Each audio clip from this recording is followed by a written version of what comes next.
देखोगी तो बस बेहोश हो जाओगी।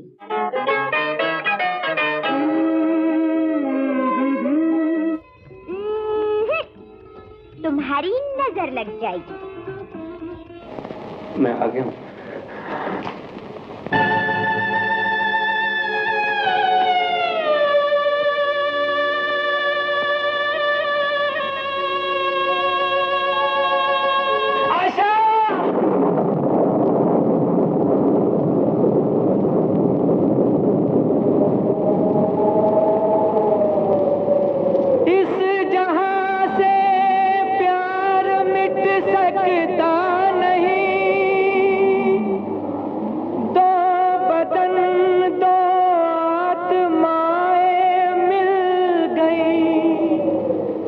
ये पखेरू प्यार के संसार के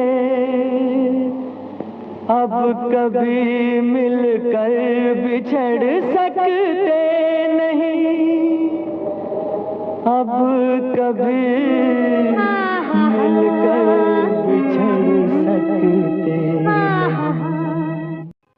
साथिया नहीं जाना के जीना लगे।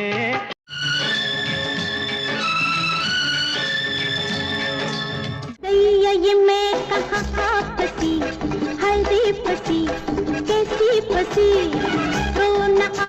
आज की इस वीडियो में दोस्तों, आज एक अभिनेत्री ये कह रही है कि वो जाने कहाँ आकर फंस गई।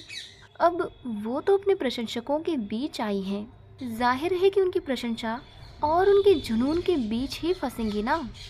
दरअसल इस अभिनेत्री का दौर भी इतना तूफानी रहा है कि इनके चाहने वाले कई पीढ़ियों तक फैले हुए हैं।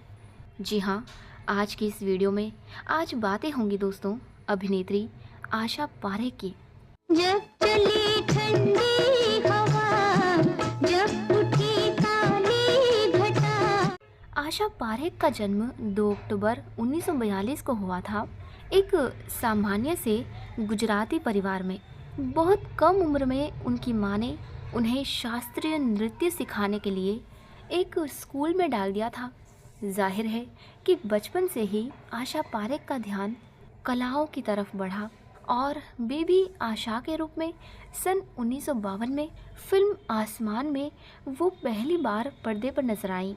बिमल रॉय ने उन्हें इस उम्र में एक स्टेज फंक्शन में डांस करते हुए देख लिया और फिल्म बाप बेटी में उन्हें एक भूमिका सौंप दी।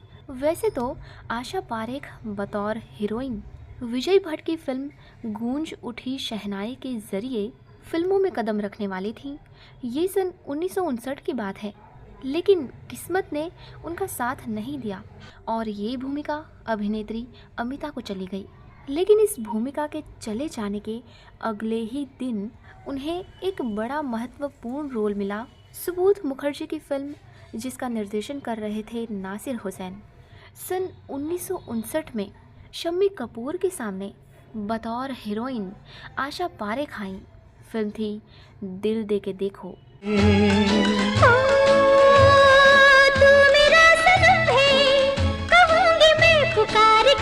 इसके बाद तो आशा पारेख ने ब्लॉकबस्टर्स की लाइन लगा दी। सन 1961 जब प्यार किसी से होता है,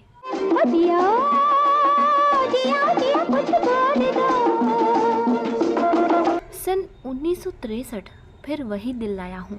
सन 1966 उनके करियर की सबसे महत्वपूर्ण फिल्म। निर्देशक विजय आनंद, निर्माता नासिर हुसैन, हीरो शम्मी कपूर। फिल्म तीसरी मंजिल।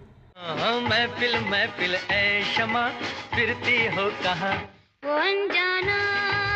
सन 1967 बहारों के सपने।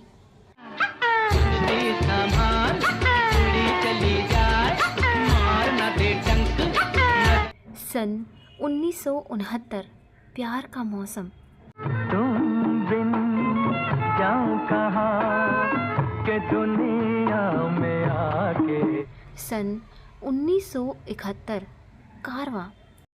कितना प्यारा वादा है इन मत वाली आंखों का, इस मस्ती में। जाहिर है कि नासिर हुसैन प्रोडक्शंस की बिल्कुल स्थायी हीरोइन बन गई थीं आशा पारेख, और ये फिल्में एक के बाद एक कामयाब हो रही थीं।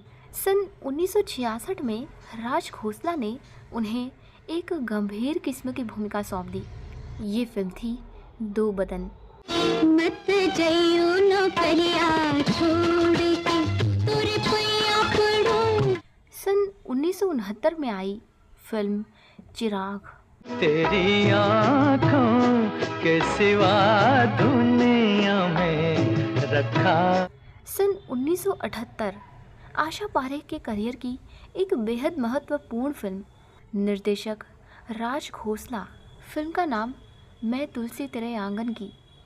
मैं तुलसी तेरे आंगन की। राजेश खन्ना के साथ उनकी बेहद कामयाब फिल्म आई, जिसकी गिनती हिंदी सिनेमा की बहुत कालजयी फिल्मों में होती है। शक्ति सामंत की कटी पतंग। शाम मस्तानी मदहोश किए जा। जाहिर है कि अब तक आशा पारेख फिल्म इंडस्ट्री की एक बेहद कामयाब हीरोइन में से गिनी जाने लगी थी। सन 1965 में उनकी एक और महत्वपूर्ण फिल्म आई थी मेरे सनम।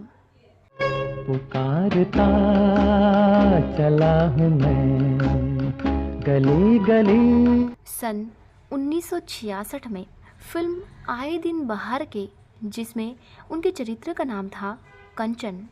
ये कली जब तक फूल बन के खिले। सन 1969 में फिल्म आया सावन झूम के आई। इस फिल्म के गाने आज भी याद किए जाते हैं। मैं एक हसीना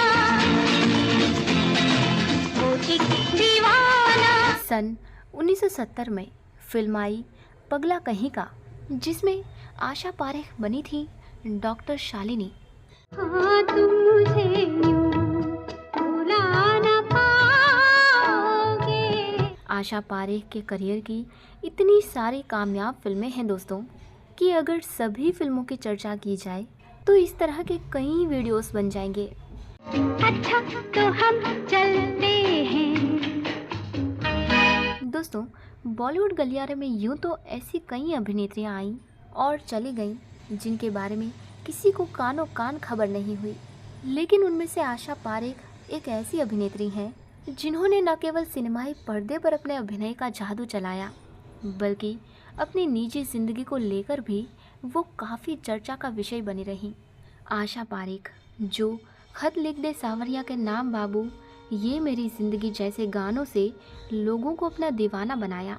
हालांकि ये बात अलग है कि इतनी शोहरत पाने के बाद भी ये अकेली ज़िंदगी जीने को मजबूर हो गई। वो कहते हैं ना दोस्तों कि हर बार ज़रूरी नहीं कि प्यार आपकी ज़िंदगी में खुशियाँ भरने का काम करे। कभी कभार किसी एक के आ जाने से भी पूरी ज़िंदगी सूखे पत्तों की तरह बिखर जाती है। और शायद इस बात को आशा पारेख बहुत अच्छे से जानती हैं, जिन्होंने एक तरफा प्यार में पड़कर खुद के लिए कभी न ख़त्म होने वाले गम को अपना लिया। ये बात किसी से छिपी नहीं कि एक समय ऐसा था जब आशा पारेख अपने डायरेक्टर नासिर हुसैन के साथ रिलेशनशिप में थी, यानी कि वो उनसे मोहब्बत करती थी। इन दोनों के अफेयर के चर्चे हर जगह थे। हालांकि वो बात अलग है कि नासिर हुसैन शादीशुदा थे, तो इस वजह से ये रिश्ता ज़्यादा समय तक टिक नहीं पाया था। अपनी बायोग्राफी द हिट गर्ल में इस बात का जिक्र करते हुए आशा पारेख कहती हैं कि नासिर हुसैन इकलौते ऐसे आदमी हैं जिनसे मैंने प्यार किया था, इसलिए मैंने उन्हें अपनी बायोग्राफी में जगह दी। खैर, ये बात तो रही आशा पारेख और नासिर हुसैन के रिश्ते की बात, लेकिन कभी सोचा है कि आम जिंदगी में ऐसा हो तो बात कितनी बिगड़ जाती है। अक्सर एक तरफा प्यार कुछ समय के बाद हिंसक हो जाता है, जो वास्तव में प्यार नहीं बल्कि एक तरह की ऑब्सेशनली बीमारी है। और यही नहीं दोस्तों, कभी कभार हम किसी के साथ एक तरफा रिलेशनशिप में पड़कर न जाने क्या क्या सोचने लगते हैं, जबकि दूसरा व्यक्ति ऐसा कुछ नहीं सोच रहा होता। और ऐसी स्थिति में जब हमारा भ्रम टूटता है तो हकीकत दुख के सिवा कुछ नहीं देती। अपनी जीवनी में आशा पारेख कहती हैं कि शादियाँ ऊपर से तय होती हैं और शायद इस मामले में भगवान मेरी जोड़ी बनाना ही भूल गए हैं। मेरी शादी का संयोग नहीं था, इसलिए मेरी शादी नहीं हुई। हालांकि ऐसा बिल्कुल नहीं है कि आशा पारेख की शादी के लिए कोई रिश्ते नहीं आए थे, लेकिन वो हर बार कोई ना कोई बहाना करके रिश्तों को मना कर देती थी। और ऐसा भी नहीं है दोस्तों कि आशा पारेख ने नासिर हुसैन के बाद किसी से प्यार नहीं करना चाहा, लेकिन दूसरी पत्नी या घर तोड़ने वाली महिला का टैग वो अपने ऊपर नहीं लेना चाहती थी। एक समय ऐसा भी आया था जब वो अमेरिकी प्रोफेसर के प्यार में पड़ने लगी थी, लेकिन जब उन्हें पता चला कि वो पहले से कमिटेड हैं, तो उन्होंने उनसे दूरी बनाना ही बेहतर समझा। दोस्तों, आशा पारेख ने अपनी किताब में बताया था कि जब वो 35 साल की थी तब वो एक बच्चा अडॉप्ट करना चाहती थी और इसके लिए उनके माता पिता ने भी हामी भर दी थी। हालांकि बाद में जब उन्हें पता चला कि वो बच्चा ज़्यादा दिन का मेहमान नहीं है, तो वो उसे लेकर बुरी तरह से परेशान हो गई थी। यहाँ तक कि बात इतनी बिगड़ गई थी कि वो डिप्रेशन का शिकार हो गई